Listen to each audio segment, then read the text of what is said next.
शुचौ देशे प्रतिष्ठाप्य स्थिरमासनमात्मनः नात्युच्छ्रितं नातिनीचं चैलाजिनकुशोत्तरम्। शुद्ध भूमि में कुशा, मृगछाला और वस्त्र है ऊपरोपरी जिसके, ऐसे अपने आसन को न अति ऊंचा और न अति नीचा ऐसा स्थिर स्थापन करके। तो सज्जनों, मुस्कुराइए। आप सभी को मेरा प्रणाम। जय सिया राम। कन्या गुरुकुल के लाभार्थ मानवता मिशन द्वारा आयोजित इस आत्म संयम चिंतन सत्र में आपका स्वागत है।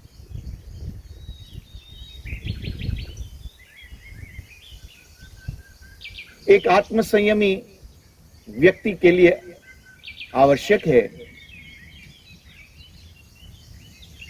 कि जो शुचिता का ध्यान रखे।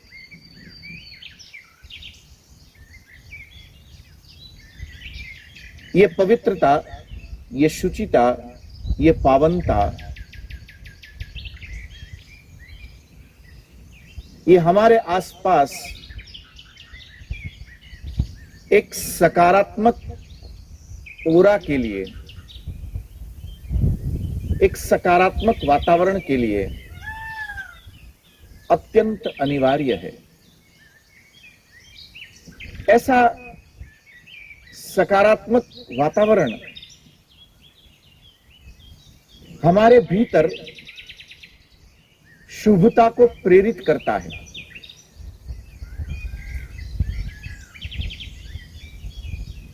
किसी गुजराती कवि ने लिखा है कि स्वतंत्र प्रकृति तमाम एक आदमीज का गुलाम। परमात्मा द्वारा बनाई हुई ये पूरी प्रकृति, ये पूरा ब्रह्मांड स्व में, निज में स्वतंत्र है। और यही स्वतंत्रता इस तमाम प्रकृति का एक व्यापक सौंदर्य है। यदि ये स्वतंत्रता न हो तो ब्रह्मांड की ये पूरी जो सुंदरता है, ये जो पूरा सौंदर्य है, वो कहीं मुरझाने लगेगा।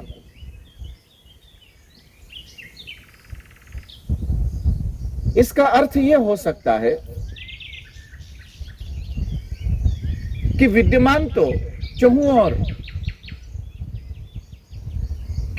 केवल शुभता है, हमारे भीतर की अशुभता, हमारे भीतर की नकारात्मकता, हमारे कर्मों द्वारा उत्पन्न हो रही नकारात्मकता, यही हमारी चारों ओर एक ओरा बनकर, एक वातावरण बनकर हमारे दृष्टिकोण को नकारात्मक अथवा सकारात्मक बनाती है। ये एक विचारणीय तथ्य है कि यदि आंख के ऊपर यदि हरे रंग का ग्लास लगा दिया जाए तो ये आंख जो कुछ भी देखेगी वो सब कुछ हरा हरा दिखेगा। यदि ब्लू रंग का ग्लास लगा दिया जाए तो ये आंख जो कुछ भी देखेगी उसे वो पूरा ब्लू दिखेगा। ठीक उसी तरह यदि हमारे भीतर सकारात्मक ऊर्जा कार्यरत है तो ये आंख इस प्रकृति का, इस ब्रह्मांड का जब दर्शन करेगी तो इस ब्रह्मांड में से हमें सकारात्मक ऊर्जा का अनुभव होगा। और यदि भीतर से हमारी नकारात्मक ऊर्जा यदि प्रवाहित होती है तो पूरे ब्रह्मांड से एक नकारात्मक ऊर्जा का हमें अनुभव होगा। भगवान श्री कृष्ण कहते हैं कि शुचौ देशे प्रतिष्ठाप्य, जो शुचिता में स्थिर हो सका, जिसने अपने भीतर की सकारात्मक ऊर्जा को बहने के लिए उचित अवकाश दिया, क्षणशः कणशश्चैव विद्याम अर्थंच चिंतयेत, क्षण त्यागे कुतो विद्या कण त्यागे कुतो धनम। किसी सुभाषितकार ने बहुत सुंदर एक सूत्र दिया हमें कि क्षणशः कणशश्चैव, एक नपीतुली गिन गिन के हमें लेने के लिए श्वास दी हुई है, उतनी ही गिनकर श्वासे हमें जीना है। ये जो चंद समय की जो सांस है, यदि हम उसमें जितना समय नकारात्मकता के भीतर बिता देते हैं, तो ये नकारात्मकता हमारे लिए अभिशाप बन सकती है। इसलिए भगवान श्री कृष्ण कहते हैं कि शुचौ देशे प्रतिष्ठाप्य, हमारे भीतर की अवस्था स्थिरमासनम उत्तमम, हमारे भीतर की अवस्था कैसी हो, जहां पावनता हो, जहां शुभता हो। ये पवित्र चातुर्मास में ये श्रावण चल रहा है। आप सब लोग अपने दैनंदिन कामों में से समय निकालकर भगवान शिव के दर्शन करने के लिए किसी मंदिर जाते होंगे, अथवा अपने घर बैठकर भगवान शिव की अर्चना करते हुए आप शिव तत्व के सन्मुख, शिव तत्व के समीप जाने का प्रयत्न कर रहे होंगे। ये शिवत्व, ये कल्याण, ये शुभता, ये पावनता, ये सकारात्मकता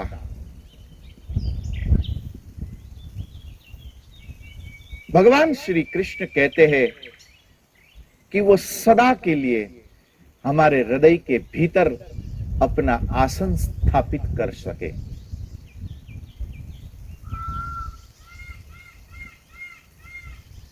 किंतु क्षणिक मिला ये जीवन,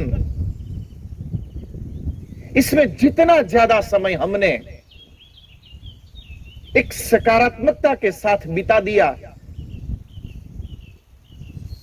समझ लो कि उतना समय हमने मुक्ति में बिताया। ये मैं कथाओं में बहुत बार बोलता हूं, अपने प्रवचनों में बहुत बार बोलता हूं कि ये कैसी मजाक है समाज के साथ, कि जहां पर लाखों हजारों लोग एक साथ बैठकर मुक्ति के विषय में चिंतन करें, किंतु उनका व्यक्तित्व, उनका व्यक्तिगत जीवन मुक्ति से कोसों दूर हो। दूसरे के ऊपर हुक्म चलाना, दूसरों की निजता पर, दूसरों की स्वतंत्रता पर आक्रमण करना, अपना ऑर्डर चलाना, मैं कुछ हूं, मैंने बोला, मैंने कहा, और कैसे न माने। मेरे सामने फला आदमी को ऐसे चलना चाहिए, मेरे सामने फला आदमी को ऐसे बैठना चाहिए।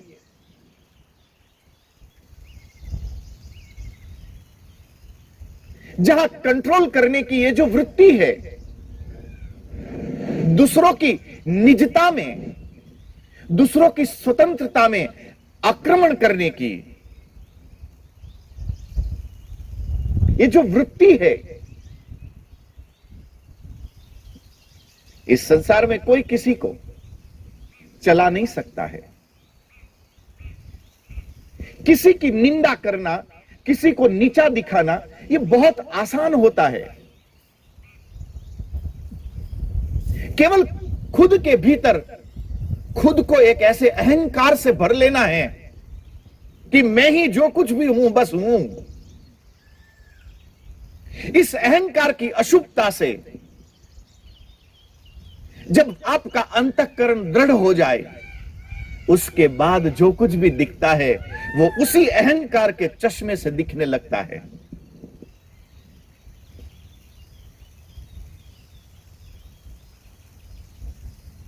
फलां के वहां जाते हैं, उनके वहां तो कोई घूंघट भी नहीं निकालता है।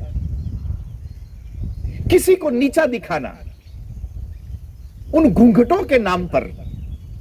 और कैसी मजेदार बात है कि ससुर के यहां पर एक बीड़ी लटकी हुई है, चारपाई पर बैठा है, घूंघट तानी हुई उसकी पुत्रवधू दूर बैठी बैठी उसी को गालियां सुना रही है। फिर भी घूंघट बड़ा महत्वपूर्ण है। जब कोई व्यक्ति किसी दूसरों की स्वतंत्रता पर और निजता पर आक्रमण करता है, वो अपने लिए अपनी निजता और स्वतंत्रता पर आक्रमण के लिए अपने बीज बो लेता है। श्री कृष्ण कहते हैं कि शुचौ देशे प्रतिष्ठाप्य स्थिरम आसनम उत्तमम। जहां भीतर एक शुचिता का, एक पवित्रता का भाव स्थिर हो चुका है, ऐसा एक पावन व्यक्ति, एक पावन अंतःकरण वाला एक आत्म संयमी साधक अपने विचारों में, अपने कर्तव्यों में, अपने आचरण में एक मुक्ति की वो यात्रा प्रारंभ करता है। अब उसका उठना, अब उसका बैठना, अब उसका मुस्कुराना, अब उसका बोलना, अब उसका व्यवहार करना, ये सब कुछ एक मुक्ति का संगीत होता है। स्थिरम आसनम उत्तमम। चंद घड़ी किसी सत्संग में बैठकर, चंद घड़ी किसी मंदिर में जाकर, चंद घड़ी गिरनार की किसी गुहा में बैठकर, चंद घड़ी गंगा में गोता लगाकर शुभता को आरोपित करने से ज्यादा अच्छा है कि हम अपने अस्तित्व को ही एक हिमालय जैसा शीतल बना सके। हम अपने समग्र अस्तित्व को गंगा की तरह पवित्र बना सके।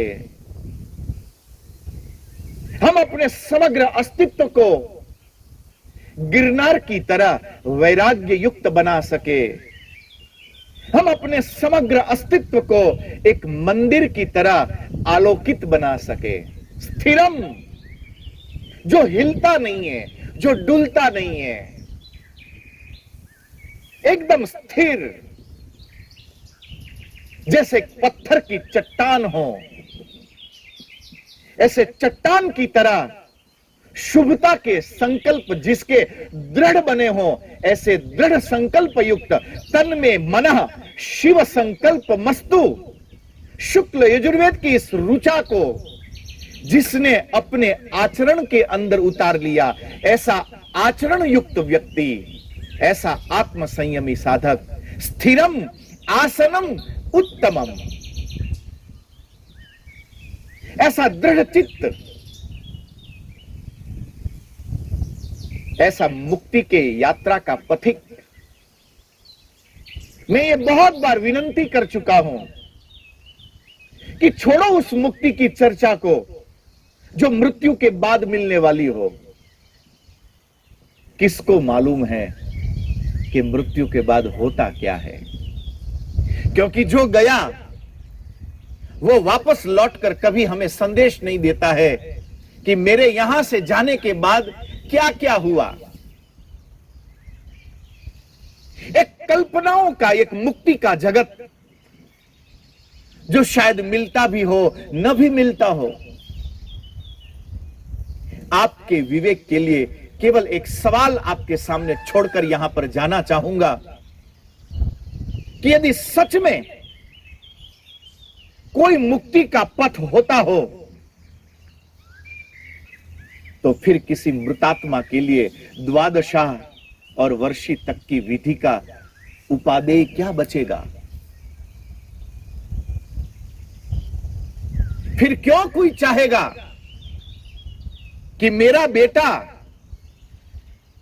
कभी गंगा जाकर मुझे याद करके मेरे नाम से गंगा जल छोड़ेगा? कहां पियोगे? जीते जी जो मटके का पानी तक न पी सका, बड़ी अजीब सी मजाक है कि मरने के बाद वो गंगा जल पी लेगा। इस गंगा जल की व्यवस्था, गंगा का अर्थ है जिसमें मात्र और मात्र पवित्रता बची हो, जिसके अंतिम परमाणु तक पवित्रता प्रवाहित होती हो, ऐसा जिसका समग्र अस्तित्व है, वह गंगा यदि हमारे हृदय के भीतर से फूटने लगे, उसी समय से मुक्ति की यात्रा प्रारंभ होती है। स्थिरम आसनम उत्तमम, एक ऐसा दृढ़ आसन, एक ऐसा चट्टान की तरह मजबूत संकल्प, जहां पर केवल और केवल शिवत्व जागृत होता हो। शिव के विषय में आप जितना जानने की कोशिश करोगे, आपको उनसे उतना ही ज्यादा गहराई से प्यार होता चला जाएगा। अबील गुलाल सिंदूर कुमकुम से पूजन होना चाहिए, एक पूजन का आनंद है, इसके बगैर वो आनंद अधूरा है, इसलिए होना चाहिए। किंतु जब ज्योतिर्लिंग के सामने जब अभिषेक की धारा बह रही हो, उस अभिषेक के द्वारा जब हृदय की पवित्रता की यह गंगा अभिषेक बनकर शिवत्व में विलीन होने की चेष्टा करे, तब समझना कि अब शिवत्व जागृत हो रहा है।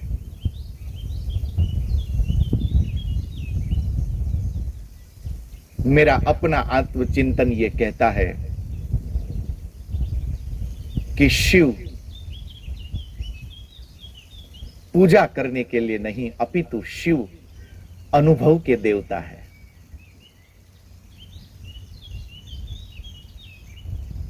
अहंकार के वो देवता, किंतु बड़ी मजेदार बात है कि किसी घाट पर रामत्व का चिंतन करने वाला यदि कोई देव हो तो वो भी शिव ही होते हैं। जिसने जहर पिया वही इस संसार के लिए अमृत का कारण बनता है। ये एक संदेश है उस आत्म संयमी के लिए कि उस जहर को मत देखो जो बीत चुका है, अपने भीतर से अमृत को प्रकट होने दो। वो आपके लिए, आपकी समाधि के लिए, आपके अस्तित्व के लिए और आपके द्वारा जितने अस्तित्व जुड़े हैं उन सारे अस्तित्व के लिए आपके भीतर का ये अमृत महत्वपूर्ण होगा। ये शिवत्व हमें सिखाता है कि जहर बांटने की वस्तु नहीं, जहर पीने की वस्तु है, और अमृत पीने की नहीं, अमृत बांटने की वस्तु है। जिसका मृत्यु का भय भी समाप्त हो चुका हो, वही व्यक्ति, वही साधक अमरत्व को उपलब्ध होता है। यह मत समझिए कि अमरत्व कोई बहुत बड़ा विज्ञान है।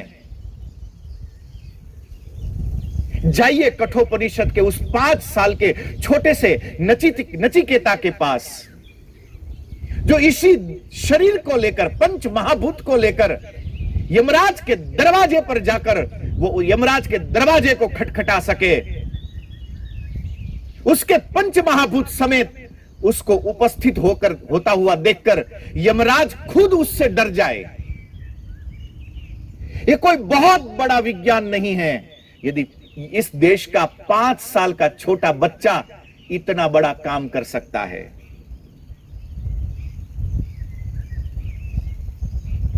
यह परियों के देश का कोई सपना नहीं है कि कोई अमर हो सके। सत्य तो यह है कि अमरत्व आपके प्रारब्ध में लिखा हुआ है, किंतु जब तक हमारा नाता विष के साथ बना रहेगा तब तक वो अमरत्व हमारे भीतर से जगेगा नहीं। शरीर को थोड़ा सा बुखार तो क्या आ गया, ऐसा निराश होकर व्यक्ति बैठ जाता है जैसे आभ टूट पड़ा हो। किसी ने कुछ कह तो क्या दिया जो मनने नहीं चाहा था। एक ऐसी बात तो क्या हो गई, 4 दिन जो मुंह फुलाए घूमता हो। और वो व्यक्ति यदि सत्संग में बैठकर अमरत्व की चर्चा भी करे ना, तो वो चर्चाएं निरर्थक है, क्योंकि उसके भीतर के संस्कार में अभी वो अमरत्व जागृत ही नहीं हुआ है। स्थिरम आसनम उत्तमम, जिसने अपने भीतर के शिवत्व को चेता दिया हो, जिसके संकल्प चट्टान की तरह मजबूत हो, जो एक बार उस अवस्था में पहुंचने के बाद उसको संसार की कोई भी परिस्थिति उसको डिगमिगा न सके, ऐसी जिसकी अवस्था है, रोज मृत्यु के डर से जीने वाला व्यक्ति किसी सत्संग में बैठकर जब अमर होने के सपने देखता है तो ये बड़े चाइल्डिश ड्रीम है। ये ऐसे परियों के सपने हैं कि रात को परी आएगी, मेरे तकिए के नीचे एक चॉकलेट रख के जाएगी। ये उन बच्चों के लिए बहुत ही अच्छे सपने हैं।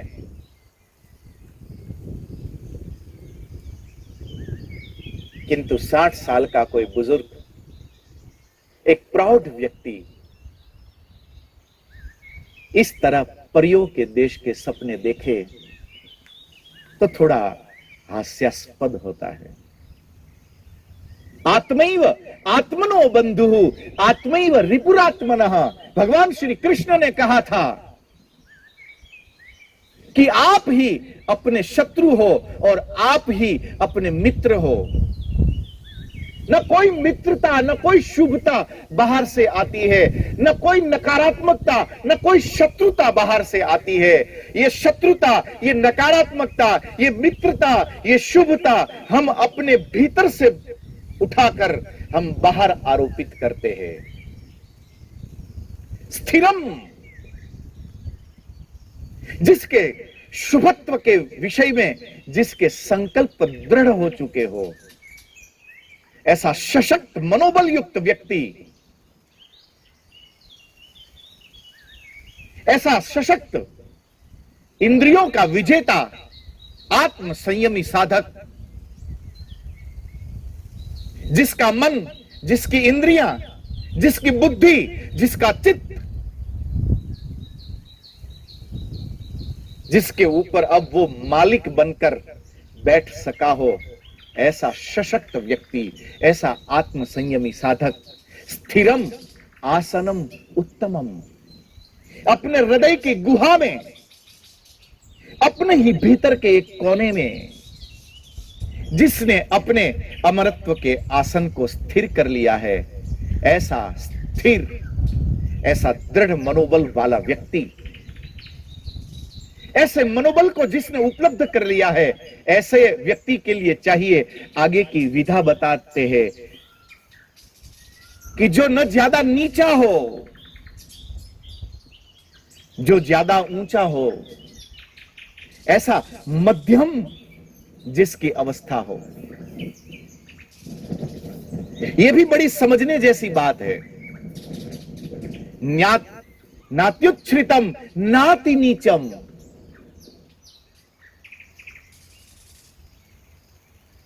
विचारकों का इसमें ऐसा ख्याल है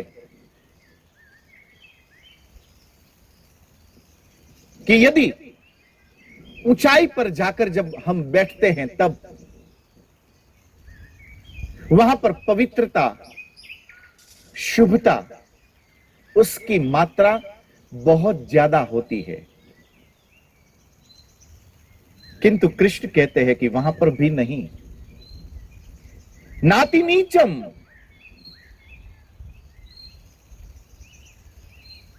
एक शांति मिले, कोई छेड़े नहीं, कोई तकलीफ ना दे, ऐसा कोई एकांत। तो उस एकांत के विषय में विचार करते करते एक दिन एक आदमी ये सोच ले कि मैं तो 12 फीट का गड्ढा बनाकर उसके नीचे बैठ जाऊं।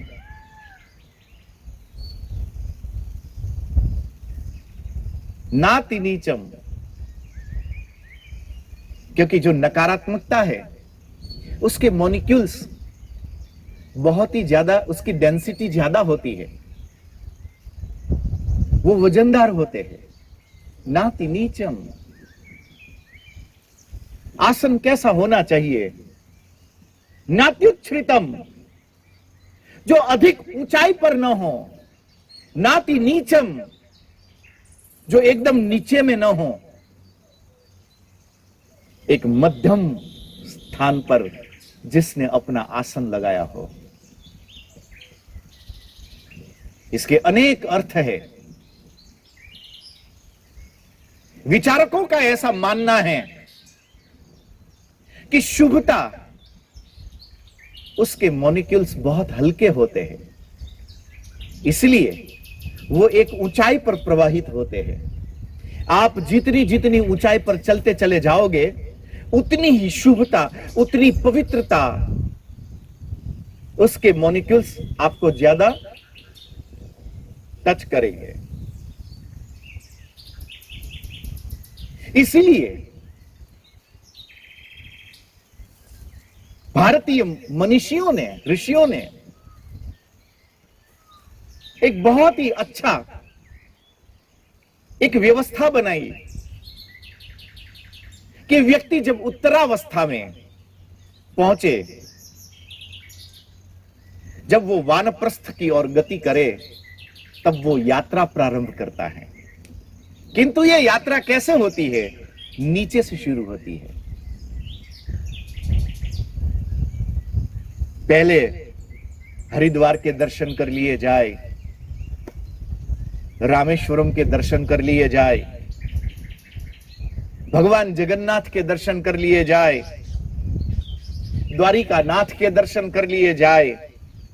उसके बाद ये यात्रा धीरे धीरे चलती चलती चलती हिमालय के उस उत्तुंग शिखर तक पहुंचे, और बद्रीनाथ पर जब वो यात्रा पहुंचती है, तब तक की इस यात्रा में व्यक्ति ने अपनी नकारात्मकता को धीरे धीरे धीरे क्षीण कर दिया। जब उसके भीतर मात्र और मात्र सकारात्मकता ही बच जाए, और ऐसी सकारात्मकता को लेकर व्यक्ति जब हिमालय के उत्तुंग शिखर कैलाश मानसरोवर के किनारे पर जब वो जाकर बैठे, तब वहां की शुभता उसके लिए मददगार हो जाती है। हमारे मनीषियों का यह भी कहना है कि इससे ज्यादा आपको उत्साहित होने की जरूरत नहीं है।